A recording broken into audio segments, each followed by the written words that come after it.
saw my past video, you would know I was having some issues with the suspension on my E92. So today we got some struts to fix that issue. Got these off of Amazon. They're OEM style, so they're not the sport ones. They're just a little stiffer than what's currently in the car because they're going out. So we're gonna put these in today, so stay tuned. So we got the car jacked up. I know it looks a little bit janky, but I had to use bricks from our driveway and stack them as best as I could because I don't currently have jack stands right now. But so just time to take the wheel off and get this thing going. I also have to take out the inside of the trunk lining. Let's see. Pop that open.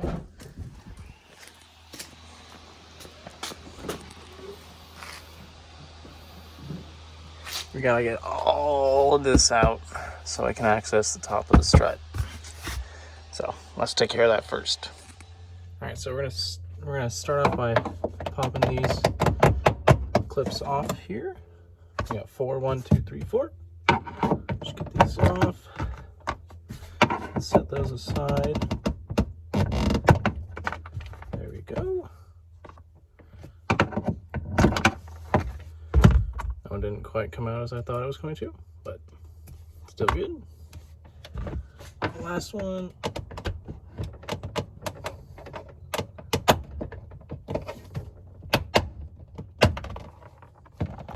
All right, we're just gonna set these aside. Don't lose these.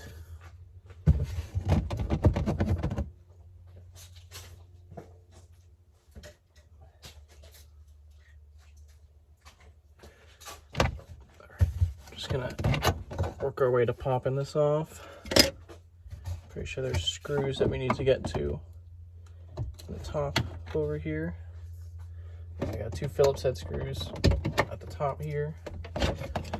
Don't want to lose all these plastic bits, otherwise it's just gonna look gross when I put it back together.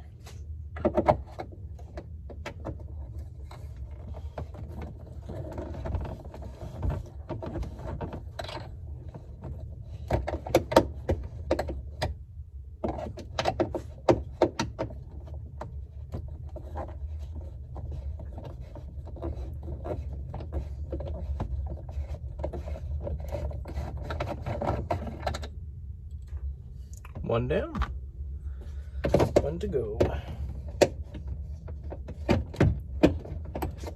I think this part of the install is going to be the hardest, just taking off all the body panels and then having to put them back together because the strut comes out easy and I got a jack to compress it and everything. So this is probably the worst part of the install.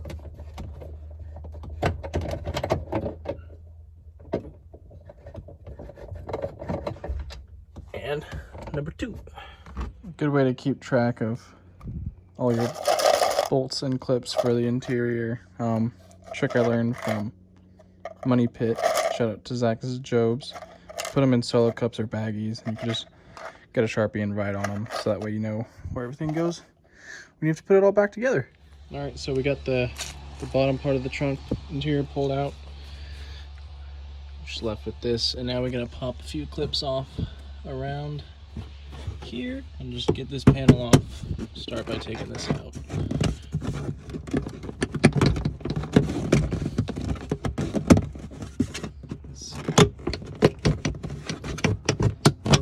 There we go.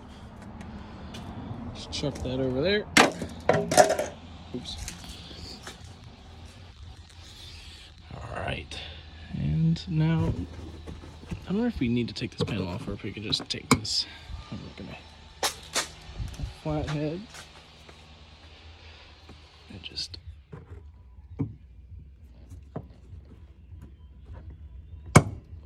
work this clip out.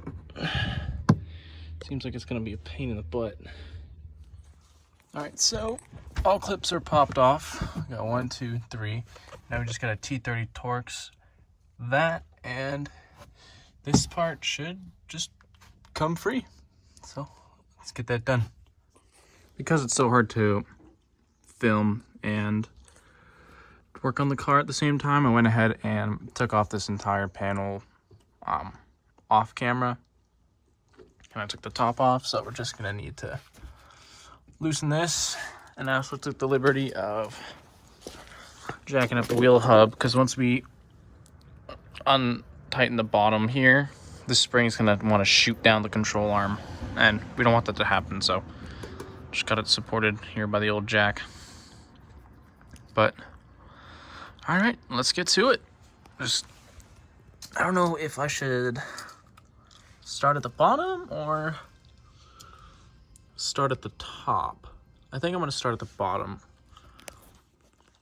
because the top has good old classic BMW. You need a fucking something to hold the top and then something to unscrew the bottom at the same fucking time. So I'm gonna do the bottom first.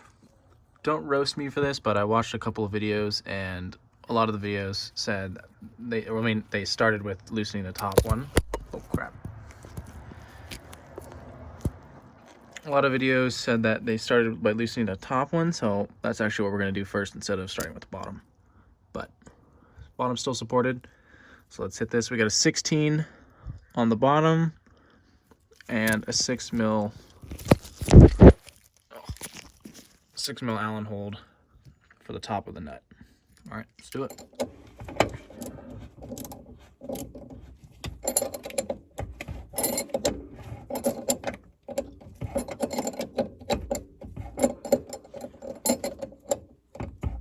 Almost there.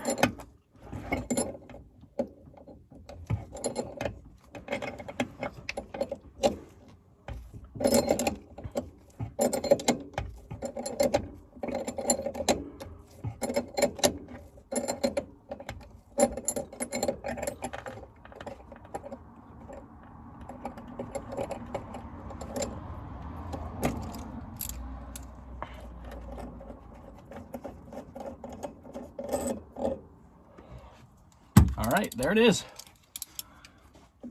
Top's off. And we're ready to get to the bottom. This one's still in good shape, so we're gonna reuse this. All right, so now we're down here at the bottom. We got a 15 millimeter counter hold at the top, which is pretty optional, but I'm using a torque gun to get it out, so I probably won't need the counter hold, but just in case, we're gonna use these two. Just got the bottom nut off. Looks pretty rusty. Luckily, the kit came with spare bolts in that little baggie over there, so we'll probably replace this one with a new nut. But now all we have to do is compress this down and yank it out and put the new one in. Just got the strut out and it's done for. Doesn't even come back up, so definitely needs to be replaced. Definitely the issue, but all in all, it wasn't too bad to take out. Well, I've seen a lot of people use like crowbars to pry them out at the bottom, but while mine's rusted a little bit, it wasn't too bad, so I kind of just used brute strength and just cavemaned it out of there. So time to throw the new one in, and we're also going to be reusing the bump stop in case we, God forbid, if we ever bottom out, it'll save it at least a little bit, because this one's still in decent condition. No cracks on the rubber here. Minor cracks on the top part of it, but I can live with that. So let's go ahead and throw the new one in. Got me the new strut fresh out the box. Looking clean. And like I said before, gonna be using the bump stops just because I don't have to buy new ones. And the goal is to go on coils eventually. Not really know what time yet for that, but for now, this is gonna have to do. So let's throw this baby in and pray that it no longer sags, or like I like to say, crip walking. Let's just lean it, lean it. Got the new one compressed and back in its location, and now we just got to tighten up the bolts on the top and the bottom and See how this puppy sits? Wow, that definitely comes back up. I'll tell you what, it was very hard to get it past this part. I was trying to push it in from the top first, and then I realized I probably should put the bottom in, and then I can easily push it down to compress it, and then just slide it into place at the top. So that's what I did, and home stretch, baby. Bottom bolts in.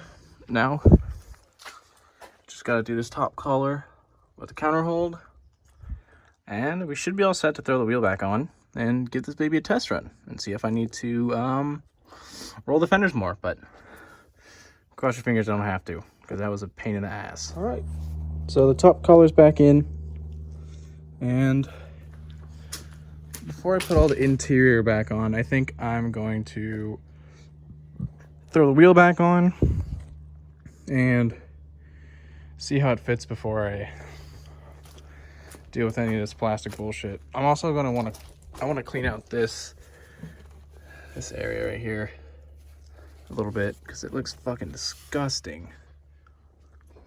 Oh, just gonna set that right there in case somebody's needing some, you know, pillow comforting. They go lonely. Ooh, that's not good. You got exposed wire on this blue right here.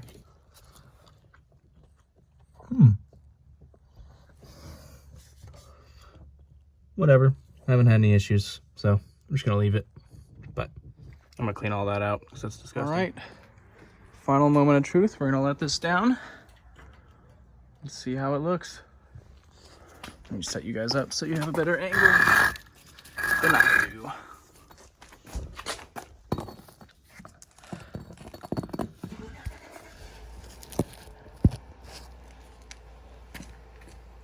Ready?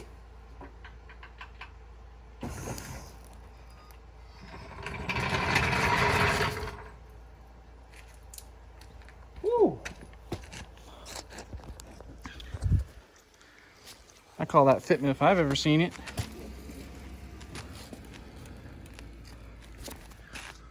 Now we have plenty of room for the tire to bounce around all at once. Let's take this baby for a drive and see if it scrapes. Just came back from the test run, and unfortunately the tires do still rub, but the good news is I think I actually found where it's rubbing, and for some reason I don't know why I didn't think that it would rub in the spot that it's rubbing, but I'll just show you. For some reason I thought that the tire wouldn't rub here, but it looks like it's actually sticking out more than the other side is towards the wheel. So like if you look from the fender, it's actually sticking out. So then we'll go to this side where it's not really rubbing and it's pretty flush. But I think I'm still just gonna push both of these sides in right now, the heat gun and the rolling tool again, and we should be all set. So before I take the wheels off and heat gun it and roll the fenders again, I gotta put all this crap back in here, minus the clump of whatever the fuck that is. The worst part, always the interior panels. Wish me luck. So you guys may hate on me for this, but to bend this section of my fender, I actually used the heat gun, and I wrapped a sock around a hammer to make it like a mallet. It was just the best option that I had, because the fender roller is nice, but it doesn't work with when I have the lug studs on, and torquing these down on and off is just a pain in the ass. So I just used a heat gun, and I went at it pretty lightly with the hammer, and it did some good work here, as you can tell. Harder to see, but I pushed this back a little bit. I saw that it was like rubbing down to like the bare metal right here and over here, so I pushed it back. So I'm gonna slap the wheel on and hopefully we have no more issues, because if we do, then I think I'm out of options. And if you are experiencing this with tight fitment on your E92, let me know what you'd recommend, and maybe even spots to adjust the fender so it fits a little bit better, because I'm not exactly sure where it's rubbing right now. So that's why I've kind of been just blindly guessing of where to flatten it out and make it as thin as possible in the fender. So let's put this wheel back on. All right, just took it for the final test drive, and I say final test drive because there is no more rubbing. I mean, except for like when I hit like a big dip on the highway, but that's just California's shitty ass highways. But I can take turns, I can take on ramps, off ramps, totally fine with no rubbing, no more dying cat sounds. So that's fantastic. The fitment looks amazing. I'm actually very proud of it.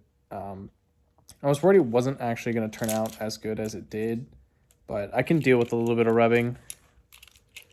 But yeah, so that concludes this week's video. Thank you guys for tuning in. Make sure to like, subscribe, and put the bell notifications on so you guys don't miss my next video. And make sure to share this with your friends if you feel like they need help with something similar, or they have a BMW and they want to start modding it. All right, have a good one. Peace.